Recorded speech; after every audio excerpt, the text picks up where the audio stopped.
Boxing After Dark. Undefeated junior bantamweight Johnny Tapia faces highly regarded Giovanne Andrade. And rising star Marco Antonio Barrera takes on former champion Kennedy McKinney in a junior featherweight bout. One night removed from Magic versus Michael, the Great Western Forum turns the spotlight on the harder knocked end of the sporting spectrum as stars gather at ringside for the first edition of HBO's Boxing After Dark with all the trimmings. A chance for us to showcase rising stars who might not yet be ready for exposure on our Blue Ribbon Primetime series, but who will get that exposure here on Boxing After Dark.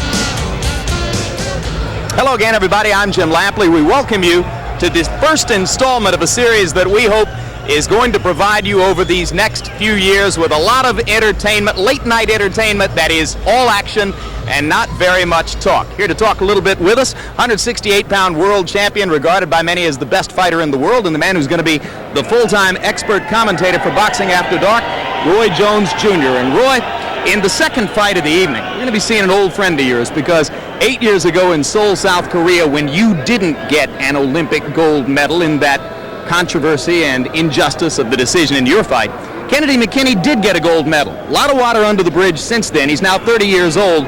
What chance that Kennedy can come up with a huge effort tonight against a younger, stronger, quicker fighter in Marco Antonio Barrera? Well, Kennedy has been through a lot in a professional career. He's managed to capture a world title, hold it for a substantial amount of time, and now he's lost it, and he seems to be on somewhat of a decline. However, every man in boxing seeks to be on the top. He's getting a chance of a lifetime to once again climb to the top of that ladder. He will be ready tonight, and I think he will give it a very, very gallant effort. All right, and Roy's going to be with us on every edition of Boxing After Dark when he's not in training for his own fights on HBO. Also with us, of course, HBO boxing analyst Larry Merchant. Larry, the Barrera-McKinney fight is the second bout of the evening. In the first, we're going to be seeing one of the most colorful figures in the sport in Johnny Tapia. I mentioned hard knocks. He's had as many as any active boxer today. At what point is a tough life outside the ring likely to catch up to Johnny in the ring? I just have to assume, Jim, that since he's been as destructive inside the ring as he's been self-destructive outside the ring, it's going to take a younger, better fighter to finally stop him. And the record shows it. He is unbeaten. In case you don't know about Johnny Tapia, his not-so-wonderful life comes down to this. Never knew his father. His mother was brutally raped and murdered when he was 8 years old. He's been in and out of trouble ever since. He says, I was a lost child. He says, I'm never happy outside the ring. That's one of the most heartbreaking things I ever heard, at least until I heard his opponent, Andrade, tell us that sometimes poor people can't afford to love their children. He himself was abandoned as a child, grew up in the streets of São Paulo, Brazil, sometimes slept in the ring of a gymnasium, and finally was rescued by an antique dealer who shepherded him through high school, and he's got his life together. With these kinds of fighters and stories, Jim, there will always be Boxing After Dark in one form or another. Indeed, if you could buy the movie rights to the background stories of these two fighters, and some people at ringside might be thinking of exactly that, you might have yourself a hot property. Well, let's take a look at the tail of the tape for Johnny Tapia and the relatively unknown Brazilian Giovanne Andrade. You can see that Tapia is 3 years older. At one point, his career was interrupted for 3.5 years because of his problem with cocaine. Andrade with a 1-inch height advantage and a 4-inch reach advantage. We don't know a whole heck of a lot about him, but he is reputed to have a strong right hand. Quickly now to the rules of the bout with our unofficial ringside scorer, Harold Latterman. Harold? The Johnny Tapia Giovanne Andrade fight is scheduled for 12 rounds. There is no standing 8 count. The 3 knockdown rule is in effect. The referee or the doctor can stop the fight, and you can be saved by the bell only in the last round. Jim? All right, Harold, we are at the Great Western Forum in Los Angeles, an ideal place to begin this Boxing After Dark series, and here comes Giovanne Andrade for his first fight in the United States. 20 previous professional fights that we can document, 15 of them in his native Brazil and 5 in Argentina.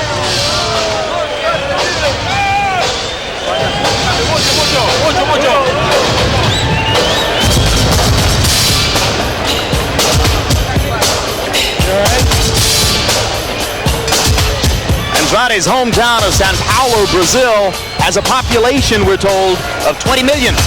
Kind of nice for him to come to the sleepy little burg of LA for his first exposure in the USA. Andrade's record, and again, this is what we can document. He started out yesterday in the meeting claiming to have had at least 5 more fights than this, all wins, but all of the information sources we can find list him at 18 wins, 2 losses, 13 KOs.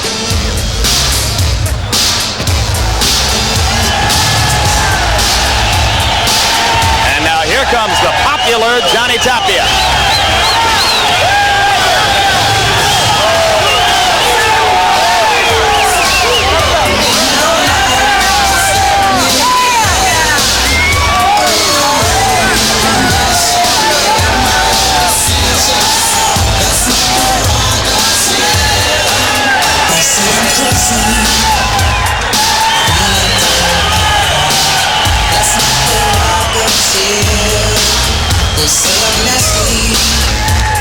Johnny Tapia has lost a couple of battles outside the ring, but he's never lost one in the ring. 33 wins, no losses, 2 draws, 19 KOs. He is a relentless, passionate fighting machine.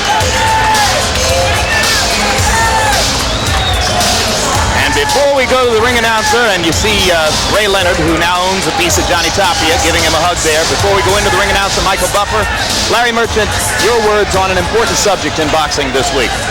Jim, Dan Duva, who ran the family fight business known as Main Events, died earlier this week. And the best tribute we can pay to him is to point out that they thrived by developing young fighters like Pernell Whitaker, Evander Holyfield, Meldrick Taylor, that their fighters never complained about being ripped off, that they never broke contracts. He was an orchid in the swamp that boxing often is, and we send our condolences to his family. And now for more on Dan Duva and on this upcoming boxing match, let's go to ring announcer Michael Buffer. Ladies and gentlemen, your attention please. Before we get started, there is a very sad duty indeed that must be performed at this time. Just a few days ago, a very prominent figure in the world of boxing passed away. He was, without a doubt, one of the most well-known boxing promoters in the world, Mr. Dan Duva. He was a man who was respected by all those who worked for him and with him, and indeed those who were his competitors admired him for his honesty and integrity. Ladies and gentlemen, at this time, we would like to toll a memorial count of 10 for Dan Duva. As is the tradition in the world of boxing, please remain silent while we toll 10 bells.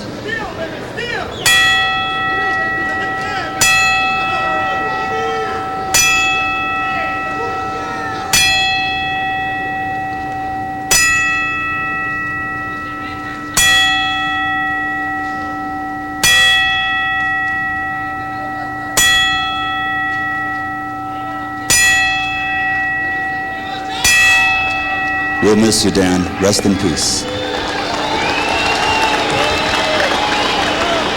And now, ladies and gentlemen, welcome to the Great Western Forum, serving the greater Los Angeles area here in Englewood, California, where tonight, Forum Boxing in association with your undisputed, undefeated King of Beers, Budweiser, presents World Championship Boxing.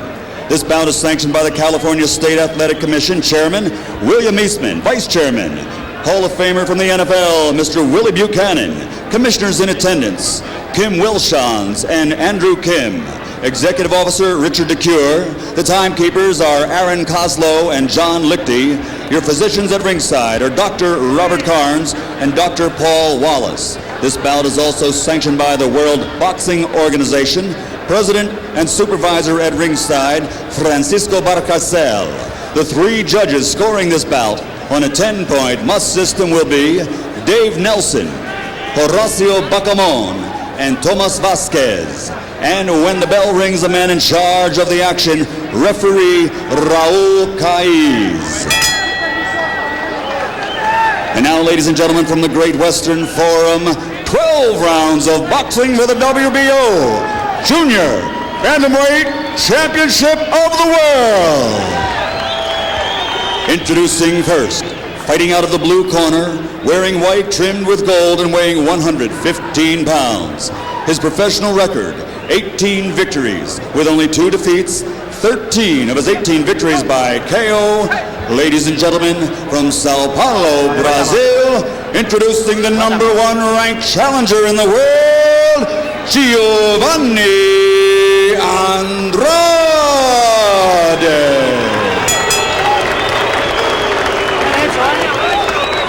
And his opponent across the ring, fighting out of the red corner, wearing black trimmed with turquoise and also weighing in exactly at 115 pounds. His professional record, 33 victories without a loss, with 2 draws, 19 knockouts.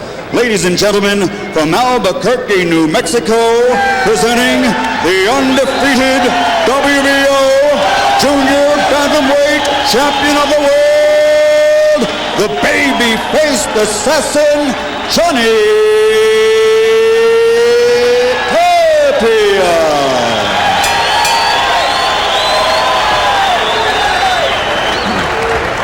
Giovanni. Ok, muchachos, ya les di las instrucciones ahí abajo. Cuidado con el golpe bajo, el huesito aquí, para abajo es golpe bajo, ¿ok? Ahora dense la mano, buena suerte a los dos. Roy, Johnny Tapia has never seen this fighter fight, knows really nothing about him. How does he go about dealing, at least with his reputation as a good right-hand puncher? Well, he first goes out, moves to his right to avoid the right hand, but right away I'm sure Tapia will let this guy, Giovanne, know that he is in the ring with the champion.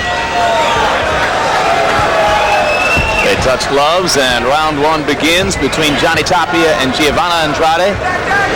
And the appellation on the back of Tapia's trunks, Mi Vida Loca, My Crazy Life in English, would apply to either fighter.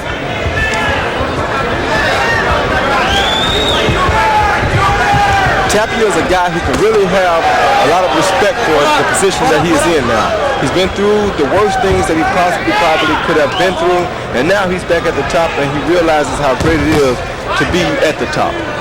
Tapia blocks a right-hand lead with his glove.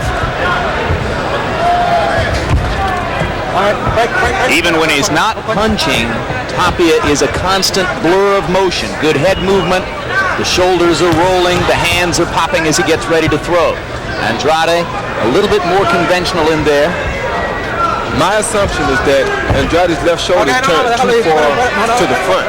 Therefore, Tapia would time him coming around with the right hand and yelling with the right hand of his own. And Tapia lands a right hand there. First heavy blow of the fight for Johnny. Andrade reaching with the left hand, not yet able to land a right. And his jab appears tentative at best, Roy. Yes, very tentative because he doesn't like to stretch it all the way out. And his shoulder is so far forward until he can't really throw an effective jab. He's going to be in for a long night here, I think. His front feet has all his weight on it, and that's very wrong for a fighter to do. Andrade backing up and keeping a distance, so Tapia not able to throw a lot so far in the first round. The closer Andrade gets, the more Tapia will crank it up.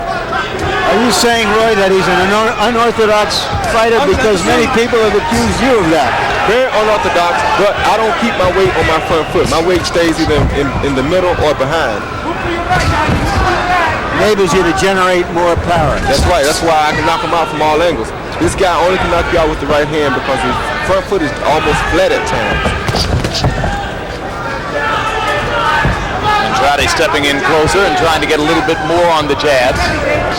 Slips there.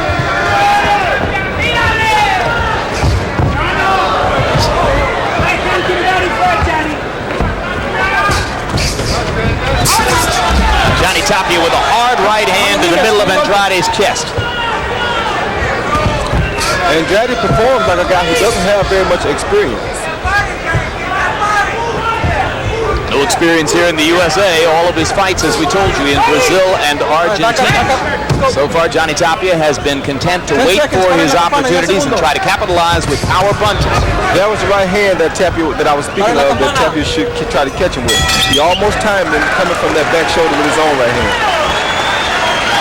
You got to keep throwing punches. You got to keep this guy at bay. He is coming too close to you.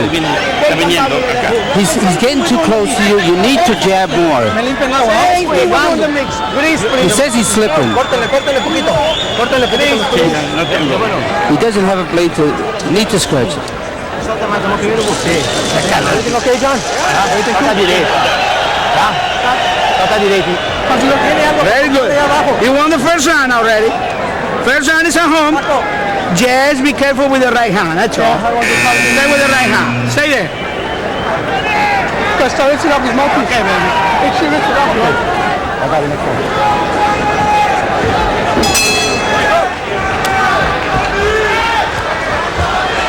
Round 2 and throughout the evening, as one of our many innovations here on Boxing After Dark, we'll show you via graphic how Harold Letterman has scored each preceding round. Tapia impressed me very highly with his patience in that first round. And now Johnny Tapia begins to open up. Having seen how tentative Andrade is with the jab, and Andrade threw 31 jabs in the first round, landed only 2 by punch stat computations. Now he sticks one in with some resolution, and maybe he's starting to feel a little bit more secure. Tapia backs up from the right hand. Andrade has leather-soled shoes, and this is causing him to slip very much in this fight.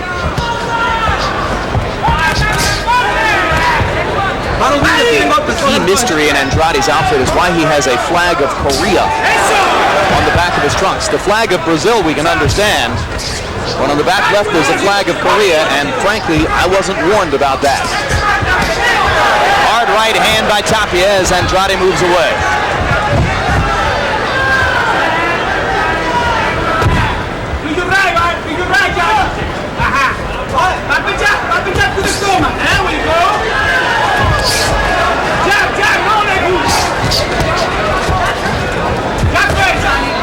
Andrade, an awkward-looking puncher, and now Tapia lands a light blow down low, and Andrade decides that it was nearly life-threatening.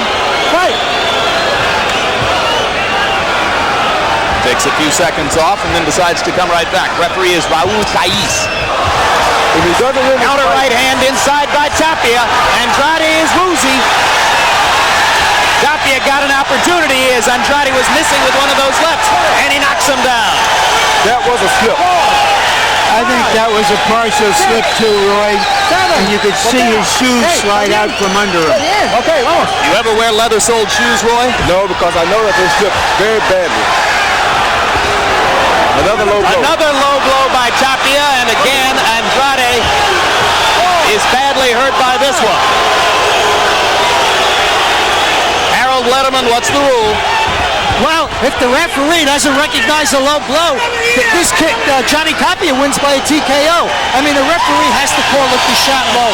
If the referee doesn't see that it's a low blow, then Johnny Tapia wins the fight. You can see that all of Tapia's corner people are in the ring. I'm not sure if the referee has stopped the fight or not. This guy should stay out here in Hollywood, though, if he doesn't win this fight. I believe the referee is suggesting that it was a legal punch. He didn't see it as a low punch. I saw it as a low punch, but it certainly didn't seem to have the force to do what Andrade is claiming it did. He came here with his trunks up high. Maybe he was looking for this excuse the whole time. Well, there did seem to be a little bit of a delayed reaction. He takes the punch on the cup. There's a momentary pause, and then he goes down in mortal agony. Happened twice.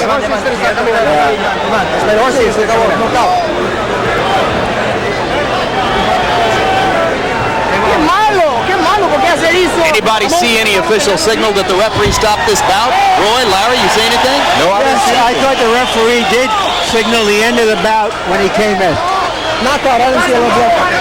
All right, here's the first low blow. Larry? That was definitely a very low blow. I mean, that was way down in Tierra del Fuego, but it didn't seem to be as hard.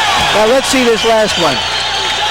That was a low blow, too. It was a slightly low blow as well, yes, on the hip bone. Yeah, it appeared to be a glancing blow, and it certainly didn't appear to be down there on the center of the cup, where Andrade is indicating it landed.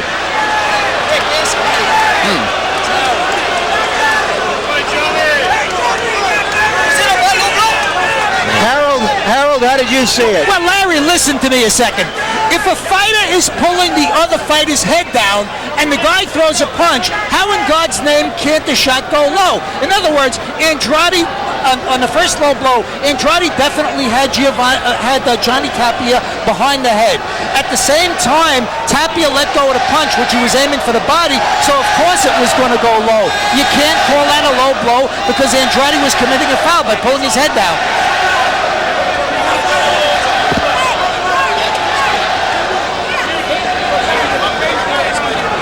All right, let's go up to Michael Buffer right now because apparently there are official particulars on this one. Ladies and gentlemen, referee Raul Calles calls a halt to the bout. The official time is 2 minutes, 26 seconds of round number 2. The winner by knockout victory and still the undefeated WBO Junior Bantamweight Champion of the world, the baby-faced assassin, Johnny Tapia. So on Andrade's first trip to the United States, he catches his third loss, and I'm sure that he and his people are going to say it is an injustice. Johnny Tapia gets his 34th win. 20th knockout for Tapia, and let's take another look at the first low blow and see what Harold was talking about with regard to holding the head.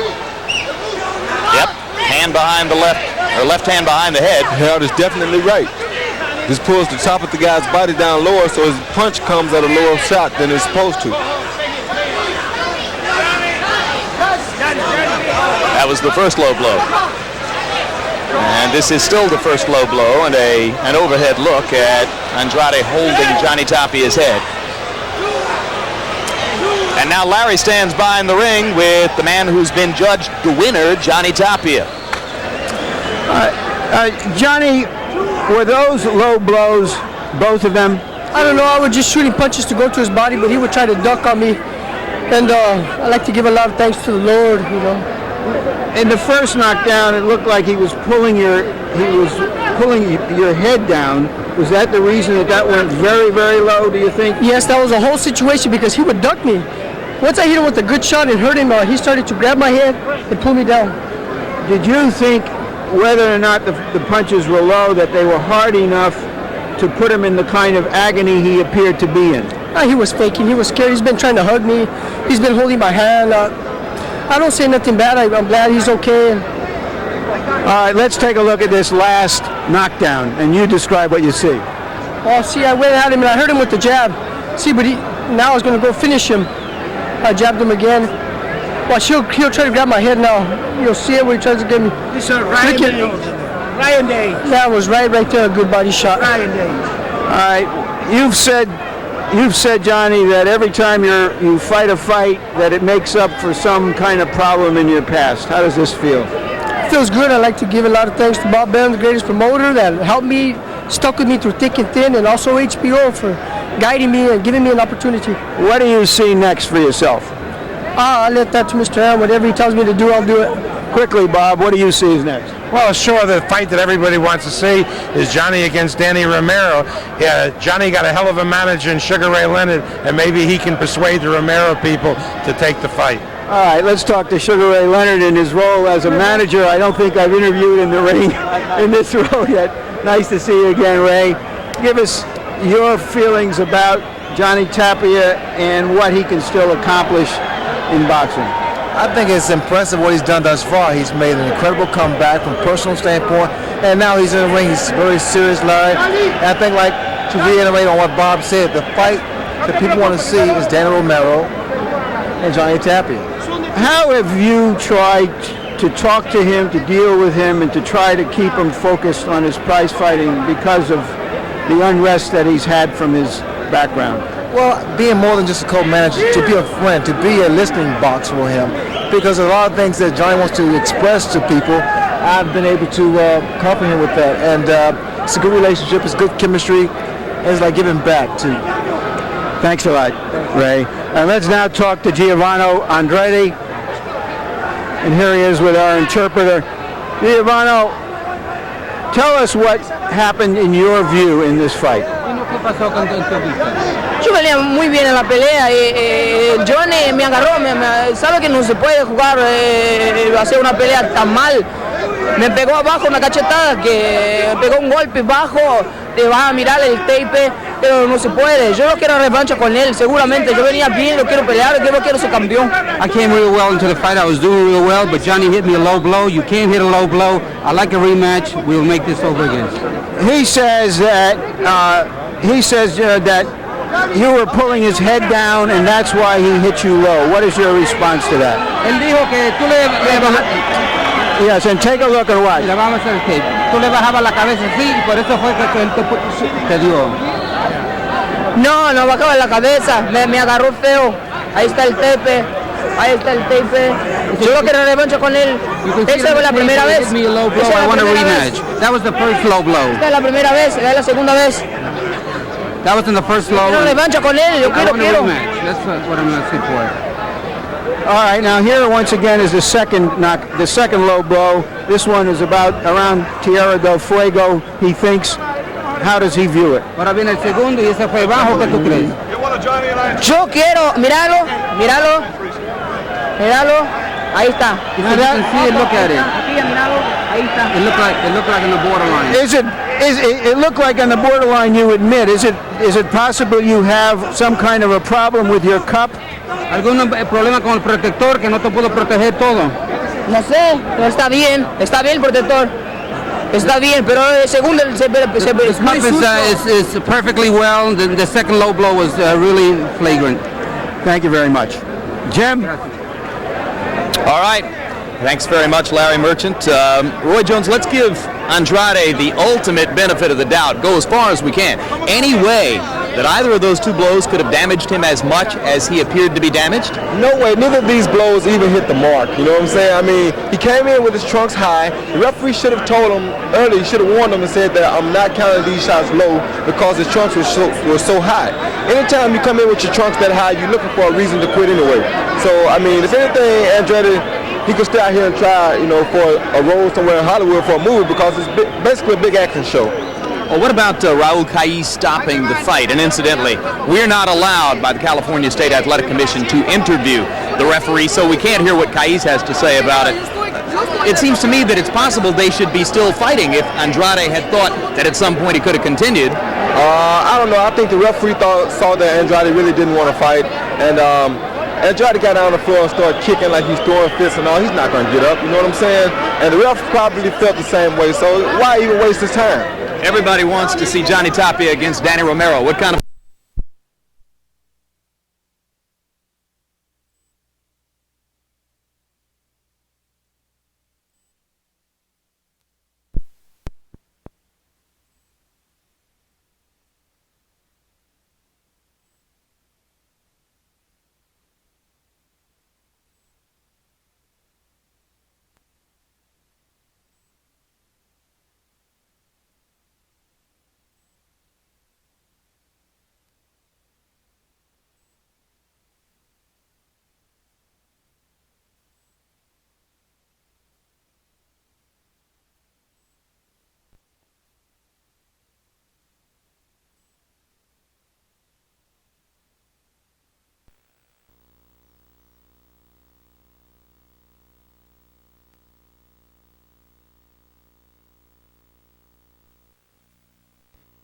That would be what you call a barn.